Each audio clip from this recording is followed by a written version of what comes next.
Now, when you look at the future and you see yourself from here on out, do you feel like from now on, for my time on this earth, no more drinking, no more pot, no more partying? I do believe that I'll drink. Really? Why is that? Just because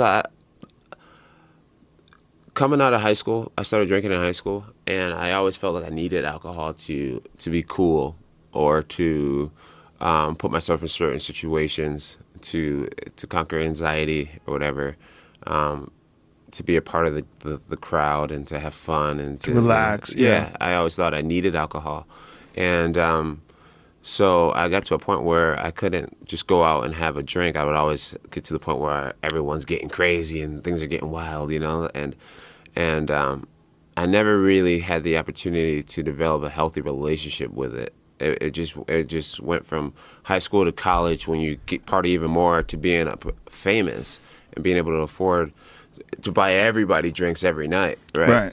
So I just my relationship with alcohol it became unhealthy, and I never went through a period of time where I had a healthy, mature, responsible relationship with it. Now being sober for so long, I know that I can have one drink and feel a little bit of a buzz and catch an Uber home or whatnot. Or I know that I can go out and not have a drink at all and be the life of the party. I know that I can go out and not have a drink at all and approach someone and talk to someone with zero anxiety or feeling like, I can sit amongst a group of drunk people and know that I'm cool in my own skin just the way that I am. And that's something I never really had the opportunity to experience until now. And so now I feel like I'm in a mature enough place where if I wanted to have a drink in the future to celebrate a victory or something like that, or a glass of wine at home with my fiance, I know that I could do that now. So my relationship with it has completely changed.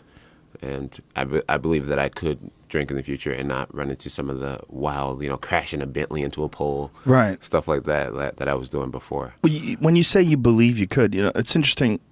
I'm kind of talking out of my ass here because I've never had a problem with alcohol, but I know people that have, and the people that have had a problem with alcohol, the way they describe it, they're like, I can't do it. Like if I go back, I will go all the way. Right. It's like that.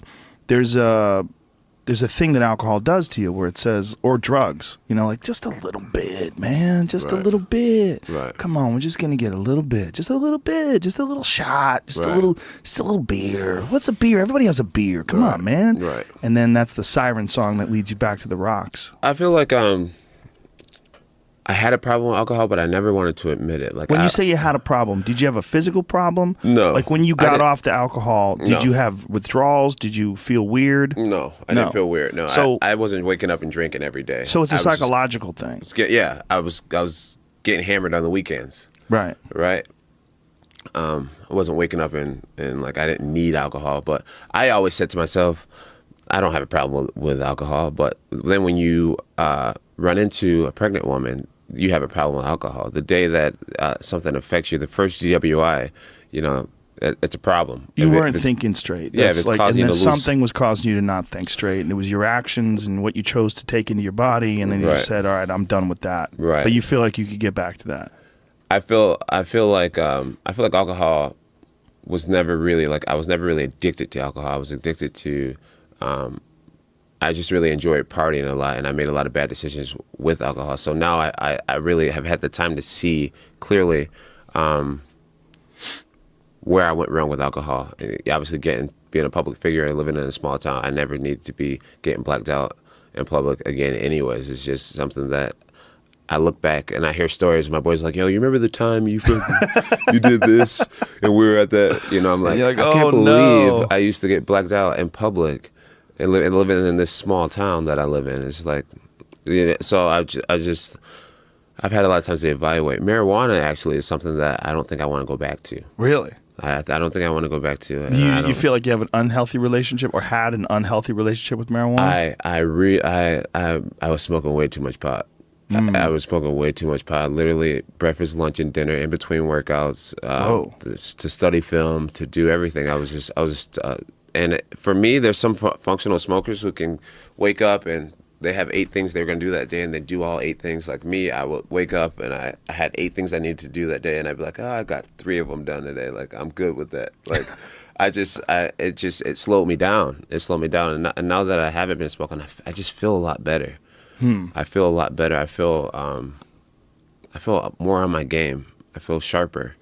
I'm thinking of sparking up a joint right now. Go ahead. I'm like, what are you saying? I know it's probably hard for you to hear. I know this probably. Well, no, I mean, honestly, it hits everybody differently. It absolutely does. It absolutely does. And that's important. And so does Red Bull, and so does alcohol, and so does everything else. Yeah. You know, it was all day, every day for me. But do you think that you was it all day, every day because you were looking for an escape, or was it all day, every day because it had formed a habit and that's what you were used to doing? It just became a way of life. It became a way of life for me. When you're dealing with the amount of stress and just the amount of pressure is probably a better word of being, you know, one of the great fighters of all time. I mean, you're without a doubt one of the best fighters that's ever fought in MMA, and there's so many eyes on you, and there's so much pressure, and there's so much money involved, and accolades, and all these different things. These, you know, hey John, we've got a business meeting for you. Hey John, this company wants to talk to you about doing this, and hey John, and there's just so much coming your way. Do you feel like it's almost like you had set yourself up in a position where you needed like some escape? You needed an escape valve, and that's what you had found through the drinking. That's what you had found through the pot. You had found these ways where you could not be Jon Jones for a while, where you could be this blacked out dude at a bar. All of a sudden you feel normal, you know, right. As normal as you can feel by being a 20-whatever-year-old millionaire fucking throwing shots around in Albuquerque. You'd found a valve to release you from some of the intense pressure of being one of the baddest motherfuckers on the planet. Yeah, I agree with you. Yeah, absolutely. It definitely made you feel for those moments. Take your hands away from me, so I'm sorry. That's all right. So you're just blocking the microphone. It's yeah, sorry about sound that. weird.